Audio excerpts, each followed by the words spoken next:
right now we live in a Vaishya world. So I said that Abrahamism is a Brahmin cult that's out of control. That's true. But what is their present power structure? How do they express that spirit? They express that spirit through the marketplace, the Hmm. merchant caste. So we live in a world that is dominated by the merchant right now, by the Vaishya. And that's why global capitalism is the source of power. That's where everything flows. So, this is where you get the Vaishya saying, "Hey, Leroy, don't you want to be a middle manager? You should get an associate's degree. You should go give us some more money and get an associate's degree and come Hmm. out here and you work a little bit harder and we'll make you a middle manager, Leroy." That pressure, yeah, all that pressure from all different angles, Yeah. Right. Yeah. Which is where the shame comes from in the tamasic and muladhara qualities of the Shudra of just wanting to have a good time and be in flow with nature. Hmm. And you can't be a Vaishya and live like a Shudra. So the Vaishya are trying to make everybody into Vaishya right now, globally, because of the culture. So everyone is a businessman, everyone Hmm. is a capitalist. You're expected to live as a Vaishya no matter what your Varna is. By the way, Varna, so caste is what you're born into and it's the structure. Varna is your natural tendencies. It's where you're going. So you might be born a Shudra, but your Varna is Brahmin Hmm. or Kshatriya. So you're moving towards that and you can become that. And in the original expression of the caste system was based upon identifying Varna. So what is the core purpose of that individual regardless of their birth? It wasn't based on, okay, my daddy was a banker, so I'm a banker now. And I just get to be a banker. The Indian caste system is a joke now. It's a circus. The idea of and it's just, by the way, it's destroyed much of the economic potential and artistic potential of India, holding on to this degenerated form of the caste system, which is extremely racist in a vulgar sense and very destructive to the Indian people. So caste is not based upon in the Aryan tradition. Caste is not based upon your birthright. It's Hmm. based upon who are you dharmically and what can you become. Hmm. And to tell everybody that they need to be a businessman and that they need to have business savvy and participate in the capitalist system as a capitalist, you're ignoring dharma completely. That's one of the reasons why we say that the present system is totally adharmic, because not everybody is a Vaishya, not everybody should be expected to be a Vaishya. Now, I'm not just going to shit on the Vaishya, because the Vaishya are just as important as any other caste. What are Hmm. they? They are the source of kama. Kama is the pleasure principle in the four aims of human life. So It's a sneak this, peek for the next episode. We'll be talking about that. yes, yes, and that's going to be a good one. There's going to be a lot of clarification in that. I'm not going to go into these four aims in depth now, but I just want to mention that Kama is this principle of pleasure, and we associate this with the range of the upper half of the Svadhisthana to the lower half of the Anahata. And this is the creative driving force of industry within society. So it's the engine, it's the fire of industry that expresses itself through the artisanal quality of that culture. So these are the artisans, these are the bankers, these are the people who manage the material. They are not Hmm. in direct alignment with nature, but they're arranging nature in a creative function to provide something new. It's the capitalist drive towards innovation that we find from the Vaishya. So these Hmm. are people who are drawn to Kama.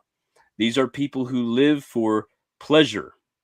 And once again, this is something that is rejected by common morality that is derived from Abrahamism, the idea that people are wrong for living just for material pleasure.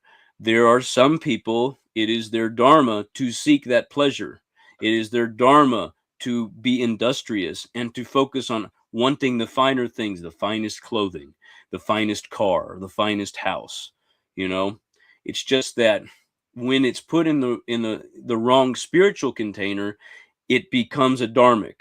It becomes something restrictive to all the other castes and it's not integrated. One of the great roles of the Vaishya in Aryan tradition is patronage. So the Vaishya traditionally are the patrons. They're the ones who facilitate the artists and the priests and the warriors. They distribute wealth because this is Hmm. where monetary wealth is accumulated in the Vaishya. They distribute that wealth through patronage.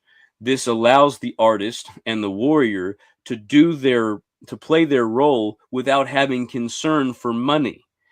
But Subscribe to our Patreon. exactly. Yeah, So both us. be a if you are a Vaishya and you want to create a dharmic society and live in this Aryan revolution, then be a patron. It's one of the most beautiful things that you can do. It's great karma yoga and great kama yoga. You create a more beautiful society for yourself when you support those who are crafting that society, crafting that Mhm. container. Ali and I are doing that right now.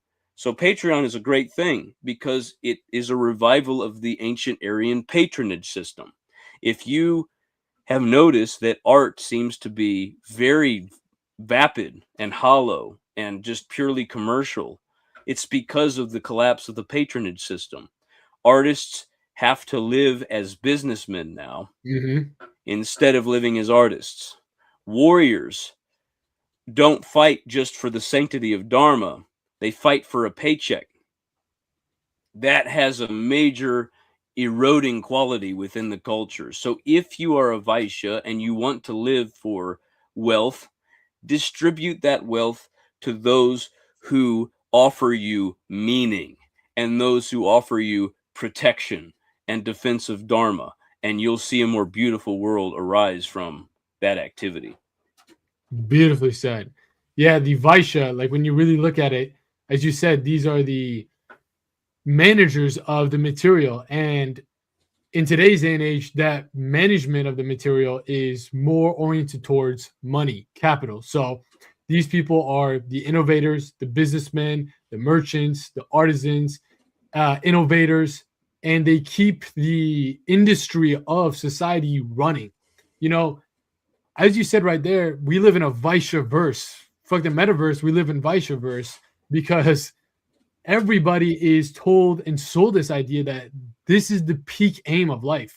This is the peak principle of life. And either you are working in under Vaishya rule or you are becoming a Vaishya, either entrepreneurship or you are working in a corporation. Everything is managed in this way. And like you mentioned in the Shudra section that we just covered, you're like kind of convinced into thinking that this is the ultimate aim of life, to just get more money, to just get more resources, because that is the way the world is structured in that manner. And some people, I know people like this. My brother, for example, pure Vaishya, pure Vaishya in the sense where even as a child, you could see that there was a tendency to collect resources, collect like just random things towards being able to stack them up and trade them for something. You know, buy all these video games so you can eventually stack them up together to buy the new console. Some individuals are like that. They're savvy, they're business savvy. They just view things in a manner of almost mathematical of like if I do this, then eventually it'll spin over to that and then I can flip it over to this. It's always just constantly in their consciousness, and there's nothing wrong with that. But to force somebody to alter their consciousness to shove themselves into that state, it's like those kids toys that there's like a square and a cube where you're trying to put the cube through the square hole. You're trying to basically put a triangle into the square when you're trying to shove people from a Shudra caste into the Vaishya or any other caste. For the full lecture, click the link posted in the pinned comment down below.